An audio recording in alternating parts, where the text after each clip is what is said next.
Eu passo a palavra agora para o Ederson Rufino dos Santos. Bom, obrigado mais uma vez. Obrigado pela excelente e contundente intervenção, que fica fácil a gente dialogar a partir de agora. Como eu falei para vocês, o documentário A Casa dos Mortos teve um desdobramento que foi a necessidade do Ministério da Justiça de realizar o censo nacional de todos os hospitais de custódia, desses 26 hospitais de custódia que eu falei para vocês, e esse censo foi realizado no ano passado. A gente está na fase de análise dos dados agora, então eu não tenho nem condições e nem permissão para divulgar sobre eles, né? O que eu disse para vocês é os dados gerais do resultado, que são esses 3.989 pessoas nessas 26 unidades. Começando diretamente sobre a sua pergunta, Hannah, esses dados são sim qualitativos, quantitativos e qualitativos.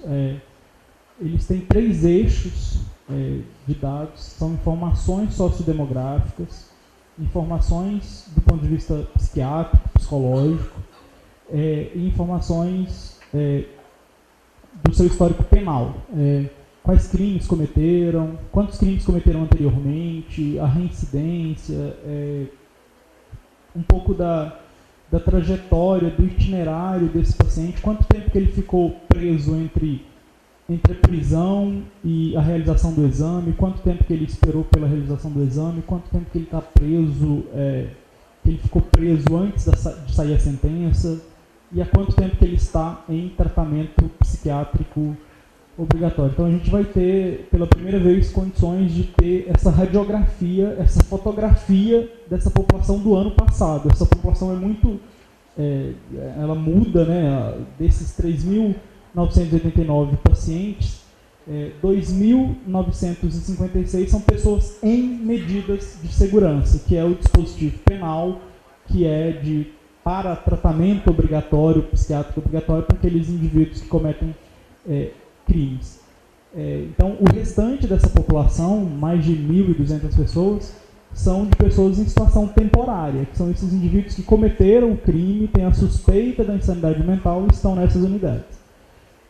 Então, a gente também vai saber qual é a realidade dessa população temporária, que muda muito, que é muito flutuante no país inteiro. Mas antes desses dados, que eu não tenho condições de falar agora, eu gostaria de falar dos dados dessa pesquisa anterior que a gente fez, que foi no estado da Bahia, nesse próprio HCT que a gente viu aqui, os rostos desses indivíduos.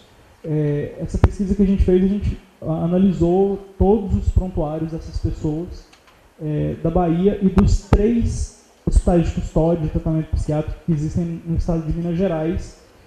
E, além disso, nessa pesquisa a gente comparou com o estado de Goiás, que o estado de Goiás, para quem não conhece, ele tem uma particularidade muito interessante, que Goiás não tem hospital de custódia e tratamento psiquiátrico, não tem ala de tratamento psiquiátrico e não tem, em razão da Lei 10.216 de 2001, que no momento da aprovação da Lei 10.216 estava nos planos do governo construir um hospital e já estava construindo o hospital. Então, dentro da lógica de fechamento de leitos, a Lei 10.216, foi proibido a construção de um hospital de custódia e tratamento psiquiátrico no estado de Goiás. Em 2006, 5 anos depois, o estado, inspirado num programa que tem em Minas Gerais, que se chama PAI-PJ, para quem não conhece, é um programa de atenção integral ao paciente judiciário, em que as pessoas cumprem as medidas de segurança em regime aberto, nos serviços substitutivos já da Lei 10.216. Então, Minas Gerais tem esses 2 cenários. Tem os 3 hospitais de custódia, que fica em Barbacena, né, o famoso de Barbacena, fica na cidade de Ribeirão das Neves, que fica na região metropolitana de Belo Horizonte, e na cidade de Juiz de Fora.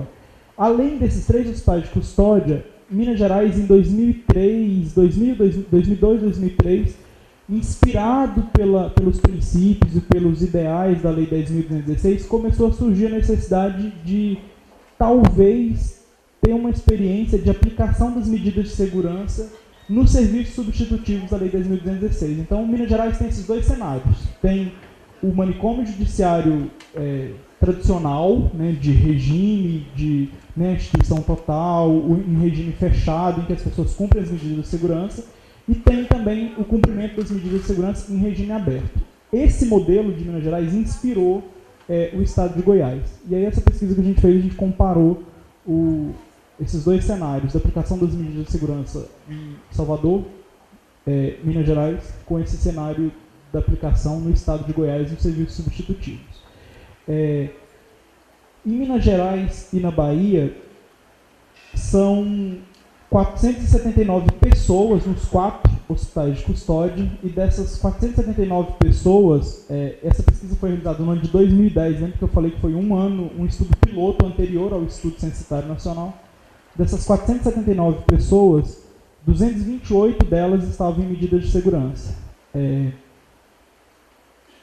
Eu vou falar aqui, gente, só alguns dados mesmo, por questão de tempo, por questão da temática mesmo, só para problematizar um pouco da questão da Lei 10.216, mas esse estudo completo, ele está publicado na página do Ministério da Justiça, porque essa foi uma pesquisa financiada pela Secretaria de Assuntos Legislativos do Ministério da Justiça, está na página da Secretaria de Assuntos Legislativos do Ministério da Justiça, e o projeto é um projeto do Ministério da Justiça que financia a pesquisa jurídica, e esse projeto se chama Pensando o Direito. Então, essa pesquisa está publicada desde o final de 2010, é uma pesquisa extensa, tem várias páginas de relatório executivo. Então, eu só vou trazer aqui alguns dados que eu considero os mais importantes para a temática, mas todo mundo pode ter acesso a essa pesquisa que está toda aberta e acessível. Para vocês terem uma ideia, 25% das medidas de segurança em Minas Gerais e na Bahia, 25% delas tinham mais de 15 anos de internação. Lembra, a medida de segurança, de acordo com o Código Penal, a medida de segurança ela é por tempo indeterminado até que a periculosidade da pessoa seja considerada cessada pela perícia psiquiátrica. Então, isso que a Hannah problematiza de que prisão perpétua no Brasil é proibida, e o Almerindo é um dos casos de prisão perpétua, ele não foi porque hoje ele está morando numa residência terapêutica em Salvador, depois do filme, no ano passado. Mas nessa pesquisa a gente encontrou 10 pessoas na Bahia e em Minas Gerais que têm mais de 30 anos de internação. E 30 anos de internação, embora seja por tempo indeterminado e o Brasil proíbe, né, pelo fato do Brasil proibir internação ou prisão perpétua, em 2004, se eu não me engano, 2004 ou 2005, o STF julgou uma ação em que estabeleceu o limite máximo de uma internação com medida de segurança, e ele julgou 30 anos como prazo máximo em que uma pessoa pode cumprir a medida de segurança. Muita gente considera que esse julgamento do STF, por um lado, foi uma tragédia, porque, né, já que é por tempo indeterminado e ele estabelece o limite máximo como 30 anos. Por um lado, o que ele quis foi tirar todas as pessoas que tinham mais de 30 anos de lá, só que, por outro lado, ele abriu brechas para que a gente consiga contornar aos poucos e dizer, não, ele pode ir ficando aqui, o limite máximo é 30 anos, então até 30 anos ele pode ficar aqui. Então muita gente compreende, faz a leitura dessa decisão do STF desse modo. Então nessa pesquisa a gente encontrou 10 indivíduos em Minas Gerais e na Bahia que tinham mais de 30 anos de internação. Como a Hannah também mencionou, que ela tem a impressão intuitiva de que esses indivíduos são pobres, negros, né, tem um conjunto de acúmulos de expressões de vulnerabilidade social, ela está completamente certa. 51% das pessoas eram analfabetas dos hospitais de custódia desses dois estados. E 31% tinham um ensino fundamental incompleto. Na verdade, ensino fundamental incompleto significa que ele foi na escola 1 ou 2 vezes e só foi e nunca deu continuidade. 63% eram pretos e pardos. Claro que aqui tem um viés pela própria população de Salvador, né, que é eminentemente preto e pardo. A gente vai ter esses dados mais confiáveis mesmo de qual é o perfil dessa população com o estudo censitário. Aqui tem um viés grande. E o mais interessante, apenas 5% de todos os processos faziam referência à Lei 10.216. 5% dá 11 processos. 11 processos dos 228 desses 2 estados faziam referência à Lei 10.216. Então, o que isso significa? Significa várias coisas, na verdade. Né?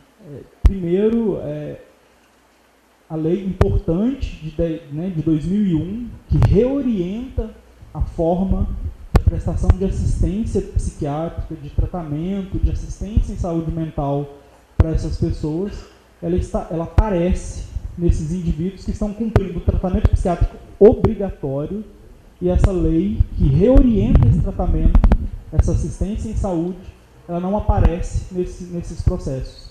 E ela aparece, né, em 5%, 11 processos desses 228. E essa população, ainda para somar a todas as características de vulnerabilidade social, todas essas camadas de vulnerabilidade social, de pobreza, de poucos anos de escolaridade, 50% deles não tem profissão, 30% tem profissões que da área da agricultura, de prestação de serviços, os bicos, serviços bem informais, os mais precarizados possíveis. E para somar todo esse conjunto de fatores que representam toda a nossa população pobre no Brasil, eu nem gosto de falar baixa renda, porque baixa renda é só um eufemismo, essas pessoas são pobres mesmo, elas são excluídas de toda a renda socialmente produzida, de todos os indicadores que a gente considera de bem-estar social. E, somado a tudo isso, 41% dos crimes dessas pessoas foram cometidos contra um membro familiar. Então você tem um indicador aí absolutamente desafiante para todas as políticas públicas, né? Como eu falei, o manicômio judiciário é uma instituição híbrida porque ela está no encontro da segurança pública e da saúde, da assistência social, da terapia ocupacional. Esse dado do crime cometido, e esse dado ele diz respeito, isso ele se repete em todas as unidades do país. Então o crime eminentemente é contra um membro da família, e o desafio para o retorno, dada a ausência de política assistencial para essa população, a administração do manicômio entende primordialmente a família como a unidade que vai oferecer a tutela e assistência para esses indivíduos.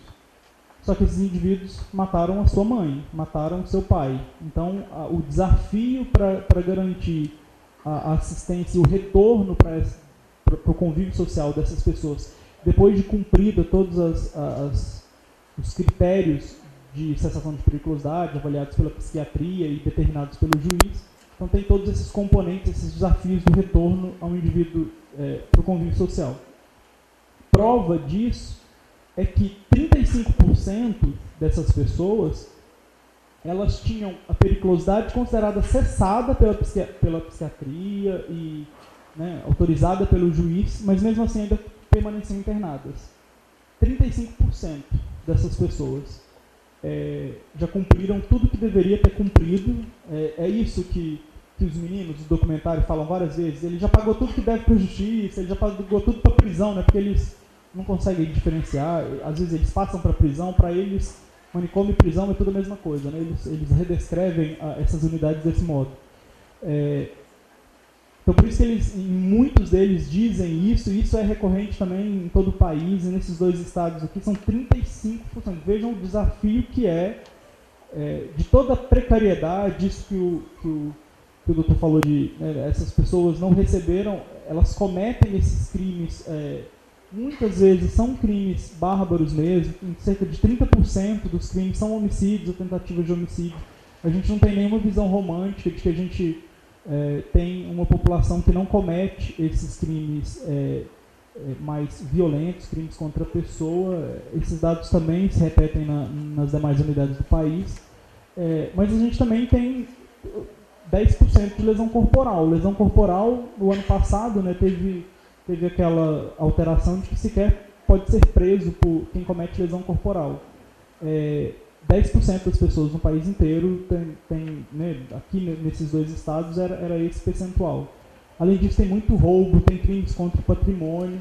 Então a gente está se falando dos crimes que estão presentes também, são os mesmos crimes presentes na população sem sofrimento mental. Então, esse dado, principalmente, de 35% das pessoas já cumpriram tudo que teria que cumprir de todas as etapas jurídicas e penais do funcionamento da medida de segurança e ainda estão lá. E ainda estão lá porque não tem para onde ir. Estão lá porque as residências terapêuticas não funcionam, estão lá porque a família não vai receber ou não quer receber ou não tem condições de receber, às vezes até quer receber. O trabalho, né, em algumas unidades é feito. O trabalho tem a tentativa de se fazer um trabalho com a família, às vezes surte efeito, mas as famílias não têm condições de receber. E a pergunta que a gente tem que fazer é se isso é responsabilidade da família também, qual é o limite em que a gente tem que delegar essa responsabilidade da família quando ela não tem condições de receber. Isso é responsabilidade minimamente do Estado, de prover política de assistência para essas pessoas. Então, basicamente era isso que eu queria trazer, de um pouco de comentar, né, primeiro a história do documentário, da importância que foi de contar primeiramente, mostrar os rostos dessas pessoas, a história dessas pessoas. Isso teve consequências mais importantes do ponto de vista do redesenho e da revisão das políticas públicas, que a partir da divulgação, do censo desse ano. Então, um pouco para contar como é que está o conhecimento dessas, do ponto de vista da reforma psiquiátrica. Como eu falei, existem essas experiências pilotos em Minas Gerais e no estado de Goiás, na tentativa de cumprir as medidas de segurança nos serviços substitutivos. E o Conselho Nacional de Política Criminal e Penitenciária, desde 2004, ele aponta nas suas resoluções o objetivo de que as medidas de segurança sejam cumpridas cada vez mais em regime de liberdade, serviços substitutivos. Mas a gente sabe que isso é uma longa travessia do deserto até a gente, de fato, construir essa ideia de que é possível essas pessoas estarem no mundo, do mesmo modo como a travessia foi longa, de que há 40 anos atrás, há 50 anos atrás, quando se dizia que as pessoas que estavam nos manicômios, nos asilos, essas pessoas tinham o direito de estar no mundo. Por isso que eu iniciei falando que muita gente acredita, e eu compartilho com essa ideia, de que os manicômios judiciários é a última fronteira da lei da reforma psiquiátrica, quando a lei da reforma ainda não chegou. E esse medo que paira no imaginário social de que são pessoas perigosas, a gente precisa primeiro superar essa ideia e desconstruir essa ideia de que esses indivíduos não são tão perigosos quanto... Não existem indivíduos intrinsecamente perigosos, não é por causa da sua periculosidade, não pode ser um sintoma de um transtorno e de uma doença. Então são longos caminhos que a gente precisa de traçar para superar essa realidade que inicialmente o documentário mostra. E, novamente, a pesquisa está disponível com todos os dados completos para todo mundo ter acesso. Basicamente era isso que eu queria trazer para a gente continuar conversando aqui. Obrigado.